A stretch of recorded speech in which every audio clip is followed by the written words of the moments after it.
इस दुनिया का चाहे कोई भी इंसान हो, अपनी जीवन को बेहतर बनाने के लिए किसी भी हद तक कदम उठा लेता है। खास करके अपनी मंजिल को पाने के लिए तरह तरह की षड्यंत्र बनाता है। लेकिन अगर इस षड्यंत्र में थोड़ी सी भी लालच एंट्री कर जाए तो ये लालच अपने साथ में न जाने कई लोगों की ज़िंदगियाँ हमेशा हमेशा के लिए तहस नहस कर चला जाता है।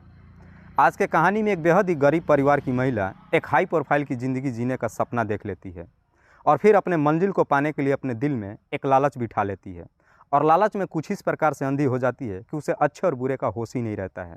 और आखिरकार इसी लालच के चक्कर में आकर के एक दिन एक ऐसा फैसला ले लेती है जिसकी वजह से हमेशा हमेशा के लिए इस दुनिया को छोड़ के चली जाती है। और फिर उसके पीछे उसकी मात्र एक 8 साल की बच्ची हमेशा के लिए अनाथ की ज़िंदगी जीने पर मजबूर हो जाती है। नमस्कार, आदाब, मैं हसमुद्दीन और आप देख रहे हैं सफ़र क्राइम तक। आज की जो सच्ची घटना मैं आपको सुनाने वाला हूं, दरअसल ये घटना है भारत की राजधानी दिल्ली की। पश्चिमी दिल्ली के तिलक नगर का एक इलाका पड़ता है गणेश नगर।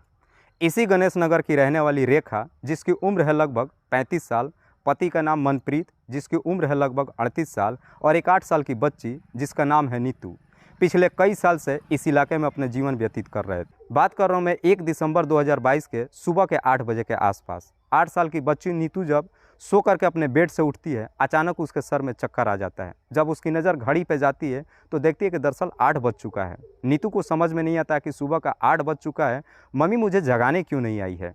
नीतू किसी भी तरीके से अपने आप को संभालती है और अपने गेट से बाहर निकल करके अपने मम्मी के दरवाजे के गेट तक पहुंचती है तो देखती है कि दरअसल उसका पिता मनप्रीत गेट के बाहर एक चेयर पे बैठा हुआ था।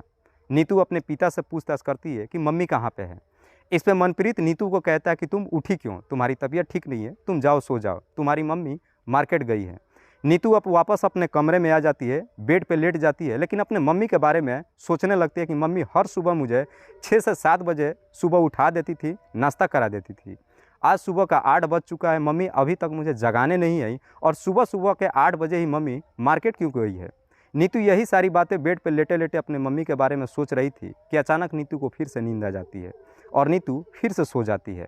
लेकिन दोबारा जब नीतू की नींद खुलती है, जब उस टाइम उठ करके घड़ी में देखती है तो सुबह का लगभग 11 बज चुका था। उस वक्त भी नीतू की मम्मी अभी तक नीतू को जगाने नहीं आई थी। नीतू फिर किसी भी तरीके से उठती है और अपने मम्मी के गेट तक पहुंचती है तो देखती है कि दरअसल उसका पिता चेयर पे नहीं बैठा हुआ है और उसके मम्मी के गेट के दरवाजे पे ताला लगा हुआ है। नीतू किसी भी तरीके से जा करके उसी चेयर पे बैठती है और सोचने लगती है कि आखिरकार मम्मी पापा गए कहाँ। लेकिन जैसे ही चेयर पे बैठती है और चेयर के हैंडल पे जब अपना हाथ रखती है, अचानक उसके हाथ पे कुछ चिपचिपा सा लगता है। जब अपने हाथ में देखती है तो दरअसल उसके हाथ में खून दिखाई देता है। खून देख करके नीतू काफ़ी घबरा जाती है, सोच में पड़ जाती है कि आखिरकार यहाँ पे चेयर पे खून कहाँ से आया। तब उसे याद आता है कि सुबह जब मैं 8 बजे उठी थी, मेरा पापा मनप्रीत इसी चेयर पे बैठे हुए थे। अब नीतू को काफ़ी घबराहट महसूस होता है। उसके मम्मी के गेट में दरवाजे पे ताला भी लगा हुआ था। नीतू को कुछ समझ में नहीं आता है, इसीलिए नीतू अपने चचेरे भाई राकेश को फ़ोन करती है। राकेश जिसकी उम्र है लगभग 19 साल, जो इसी इलाके में रहता है, और ये सारी बातें अपने चचेरे भाई से बताती है। जैसे ही ये सारी बातें राकेश से बताती है, राकेश भी भागते दौड़ते नीतू के पास पहुंचता है तो देखता है कि वाकई में चेयर के हैंडल पे खून लगा हुआ है और उसके मम्मी के दरवाजे के गेट पे ताला लगा हुआ है। ताला नहीं खोलता है और तुरंत ही इस बात की खबर आस पड़ोस के लोगों को देता है। जब आस पड़ोस के लोग भी वहाँ पे इकट्ठा होते हैं तो उन्हें लगता है कि शायद कुछ गड़बड़ हुआ है। कोई भी व्यक्ति उस कमरे के दरवाजे का ताला नहीं तोड़ता और तुरंत ही इस बात की खबर तिलक नगर पुलिस थाने को दी जाती है। पुलिस भी तुरंत घटनास्थल पर पहुँचती है। पुलिस जब घटनास्थल पर पहुंचती है, नीतू से पूछताछ करती है तो नीतू ये सारी कहानी पुलिस वालों से बताती है। पुलिस जब उसके पिता के बारे में पूछताछ करती है तो नीतू कहती है कि जब मैं 11 बजे उठी थी, मेरे पिता यहाँ पे नहीं थे, मुझे नहीं पता कि वो कहाँ गए हैं। आखिरकार पुलिस वालों को कुछ शंका महसूस होता है और फिर पुलिस अपने बल के साथ उस दरवाजे पर लगे ताले को तोड़ती है। जैसे ही दरवाजे का ताला तोड़ करके अंदर एंट्री करती है तो अंदर का नज़ारा देख करके हर कोई चौंक सा जाता है। दरअसल उस कमरे के अंदर फर्श पे रेखा की डेड बॉडी पड़ी हुई थी, वो भी उल्टे मुंह है। पुलिस जब उसके डेड बॉडी को सीधा करती है तो साफ दिखाई देता है कि दरअसल रेखा के शरीर पे कई जगहों पे किसी तेज़ धार हथियार से वार किया गया था, उसके गले पे भी वार किया गया था। उस फर्श पे काफ़ी सारा खून भी बह चुका था और नीतू मृत अवस्था में वहाँ पे पड़ी हुई थी। नीतू जब अपनी माँ को इस हालत में देखती है, दहाड़े मार करके रोना धोना शुरू करती है। पुलिस तुरंत ही रेखा की डेड बॉडी को अपने कब्जे में लेती है, पोस्टमार्टम के लिए भेज देती है और फिर पुलिस इस केस की छानबीन करना शुरू करती है। पुलिस सबसे पहले रेखा के पति मनप्रीत की तलाशी करना शुरू करती है कि आखिरकार मनप्रीत है कहाँ पे। पुलिस जब नीतू से पूछताछ करती है तो आखिरकार नीतू भी एक ऐसी सच्चाई बताती है कि पुलिस वालों को भी लगता है कि ज़रूर इसमें उसके पिता मनप्रीत का ही हाथ है। नीतू कहती है कि दरअसल मनप्रीत उसका पिता नहीं है बल्कि मेरे माँ का प्रेमी है। अब पुलिस वालों के इस केस में सबसे पहला सस्पेक्ट मनप्रीत ही दिखाई देता है।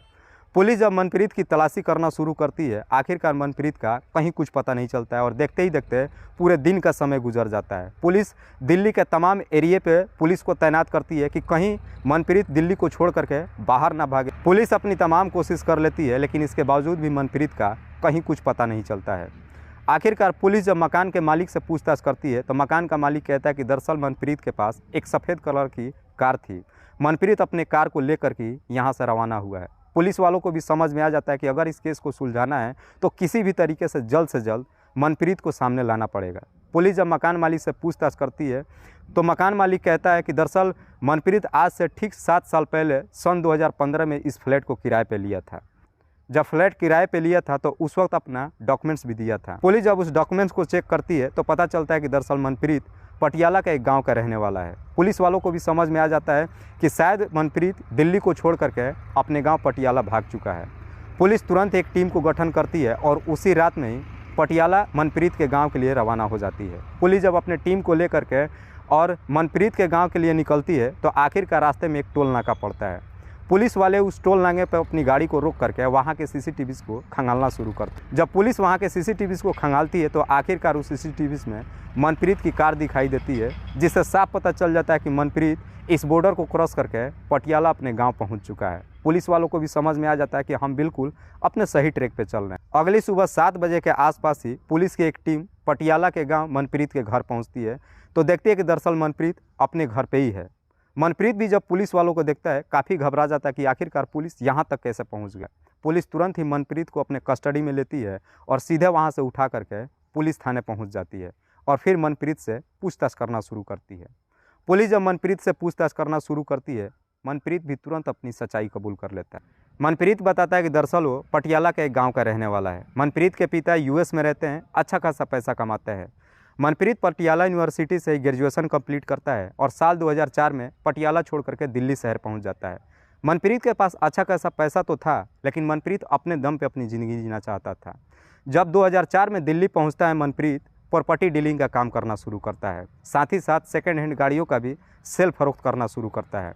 देखते ही देखते 2 साल में जब मनप्रीत अच्छा खासा पैसा कमा लेता है, जब अच्छा खासा पैसा मनप्रीत के पास आ जाता है, मनप्रीत रंगीनी तरह का ज़िंदगी जीना शुरू करता है। आए दिन तरह तरह की लड़कियों के साथ में अपना जीवन व्यतीत करना शुरू करता है।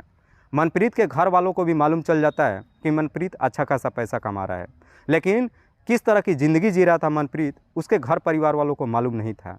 जब मनप्रीत के अच्छा पैसा कमाते हुए उसके घर के परिजन देखते हैं, आखिरकार साल 2006 में मनप्रीत के घर के परिजन मनप्रीत की शादी कर देते हैं। जब मनप्रीत अपनी पत्नी से शादी करके अपने घर लेकर आता है, अपनी पत्नी के साथ बड़े खुशहाल तरीके से जीवन व्यतीत करना शुरू करता है। लगभग 3 साल का समय गुजरता है। इन 3 सालों में उसके 2 बेटे भी होते हैं, लेकिन जैसे ही 3 साल का समय गुजरता है, मनप्रीत को भी अपनी पत्नी से दिल भर जाता है और फिर से अपने पत्नी को अपने गाँव में ही छोड़ करके दिल्ली शहर पहुँच जाता है और दिल्ली शहर में जा करके फिर से अपना प्रॉपर्टी डीलिंग का काम करना शुरू करता है और अच्छा खासा पैसा कमाना शुरू करता है और फिर से अपने पिछले वाली ज़िंदगी को ही जीना शुरू कर देता है। समय यूं ही गुजरना शुरू होता है। इधर रेखा भी एक बेहद ही गरीब परिवार से थी। कैसे भी तरीके से उसके माता पिता रेखा की परवरिश तो कर देते हैं, लेकिन जैसी उसकी उम्र बड़ी होती है, आखिरकार एक दिन रेखा के माता पिता उसकी शादी कर देते हैं। लेकिन शादी करके रेखा जब अपने ससुराल पहुँचती है तो रेखा बचपन से ही एक अमीरी ज़िंदगी जीने का शौक़ रखती है। जब शादी करके अपने ससुराल पहुँचती है तो रेखा भी अपने साथ में कई सारे सपने लेकर के जाती है कि शायद शादी के बाद मेरी ज़िंदगी बदल जाएगी। लेकिन जब अपने पति के साथ में अपना जीवन व्यतीत करना शुरू करती है, उसकी ज़िंदगी बिल्कुल पहले जैसे ही गुजरना शुरू होता है। उसके जीवन में कोई बदलाव नहीं होता है, क्योंकि उसका पति कुछ खास पैसे नहीं कमाता है। लगभग 2 साल का समय गुजरता है। इन 2 सालों में रेखा का एक बच्ची भी होती है, लेकिन जब बच्ची हो जाती है, रेखा का जीवन इतना बुरा हाल हो जाता है कि अपनी बच्ची को वक्त पे खाना भी नहीं दे पाती है। रेखा को लगता है कि शायद उसके पति के साथ में रह करके उसका जीवन बेहतर तरीके से गुजारा नहीं हो पाएगा। इसलिए रेखा अपनी बच्ची को देखते हुए एक दिन एक फ़ैसला लेती है और अपने पति को तलाक दे देती है और फिर अपने बच्ची को वहाँ से लेकर के एक किराए के कमरे में रहना शुरू करती है और फिर लोगों के घर में बर्तन मांजना शुरू करती है और अपनी बच्ची का परवरिश करना शुरू करती है। धीरे धीरे यूं ही जब समय गुजरना शुरू होता है, आखिरकार रेखा एक प्राइवेट कंपनी में नौकरी करना शुरू कर देती है। नौकरी जब करना शुरू करती है, अच्छा खासा पैसा भी कमाना शुरू करती है और अपने बच्ची की अच्छे तरीके से परवरिश करना शुरू करती है। लेकिन रेखा को अभी भी उसके अंदर से ये लालच नहीं गई थी अमीरी ज़िंदगी जीने का। रेखा अपनी तरीके से भरपूर कोशिश कर रही थी, लेकिन उसकी आमदनी इतनी नहीं थी कि वो अमीरी तरीके से अपनी ज़िंदगी जी ले। साल 2015 में मनप्रीत अपने एक कस्टमर की इंतज़ार कर रहा था। दोपहर के लगभग 1 बजे के आसपास उस दिन रेखा अपनी ड्यूटी को जाने के लिए लेट हो चुकी थी। भागते दौड़ते कड़ी धूप में जब अपने घर से निकलती है, पसीने में तरबतर जब अपनी ड्यूटी के लिए निकलती है, मनप्रीत भी अपने गाड़ी में बैठते हुए रेखा को देखता है।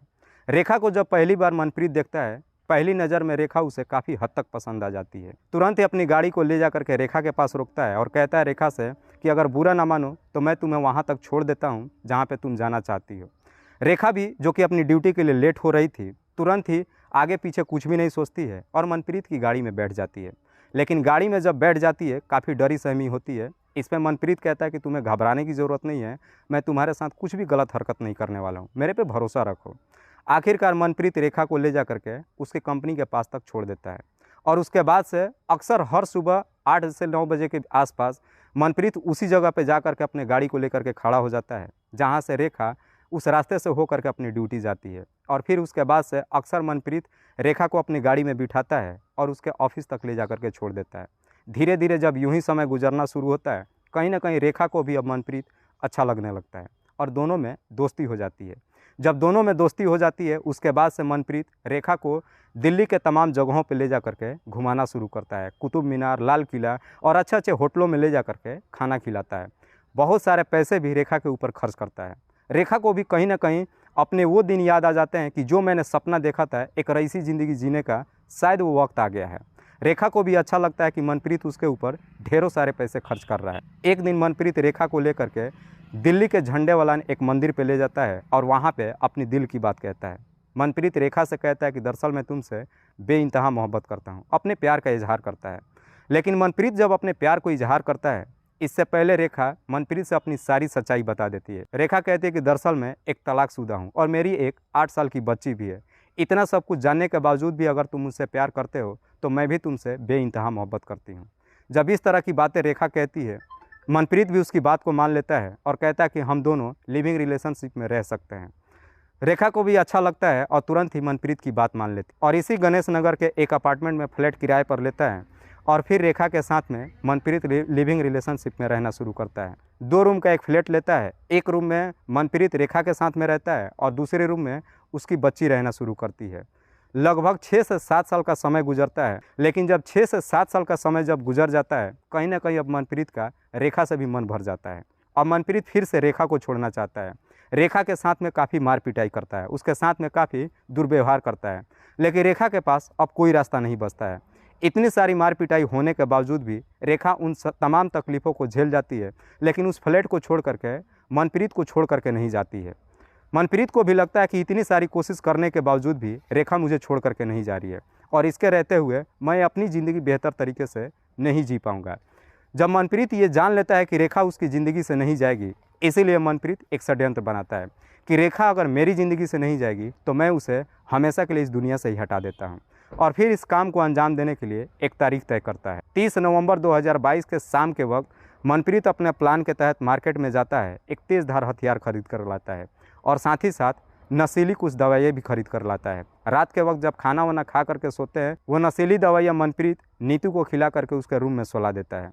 जैसे ही रेखा गहरी नींद में सोती है, तुरंत ही मनप्रीत अपने काम को अंजाम देना शुरू करता है। तुरंत ही अपने पास से उस तेज़धार हथियार को निकालता है और उसी के कमरे में रेखा के ऊपर एक पर एक कई सारे वार करता है और वार करके जब रेखा इस दुनिया को छोड़ के चली जाती है, मनप्रीत बाहर आ करके अपने चेयर पे बैठ जाता है और पूरी रात वहीं पे बैठ करके रेखा के बारे में सोचते रहता है। सुबह का 8 बज जाता है, मनप्रीत भी हल्की गहरी नींद में होता है। तभी नीतू की नींद खुल जाती है और जा कर के 8 बजे के आसपास नीतू मनप्रीत से अपने माँ के बारे में पूछताछ करती है। जैसे ही मनप्रीत नीतू को देखता है, अब उसे लगता है कि शायद मैं पकड़ा जाऊँगा। रेखा को उसके कमरे में ही छोड़ करके और वहाँ से अपनी गाड़ी ले करके और सीधे दिल्ली छोड़ करके फरार पटियाला के अपने गांव पहुँच जाता है। वाकई में दोस्तों जब ये पूरी कहानी मनप्रीत पुलिस वालों को बताता है तो उसी के तहरीर पे पुलिस तुरंत ही मनप्रीत को अपने कस्टडी में लेती है और उस पर गंभीर धाराओं में मुकदमा दर्ज करके जेल भेज देती है। लेकिन जब इसका पूरा असलियत आस पड़ोस के लोगों को मालूम चलता है तो लोग भी सोचने और समझने पर मजबूर हो जाते हैं कि आखिरकार इसमें 8 साल की बच्ची नीतू की क्या गलती है जो अब एक अनाथ की ज़िंदगी जीने पर मजबूर हो गई। दोस्तों इस कहानी को सुनाने का उद्देश्य मुझे किसी को परेशान नहीं करना है, किसी को तकलीफ़ नहीं पहुंचाना है। बस आपको बताना है आप जहां भी रहें सुरक्षित रहें और अपनों का ख्याल रखें। तब तक के लिए जय हिंद, जय भारत।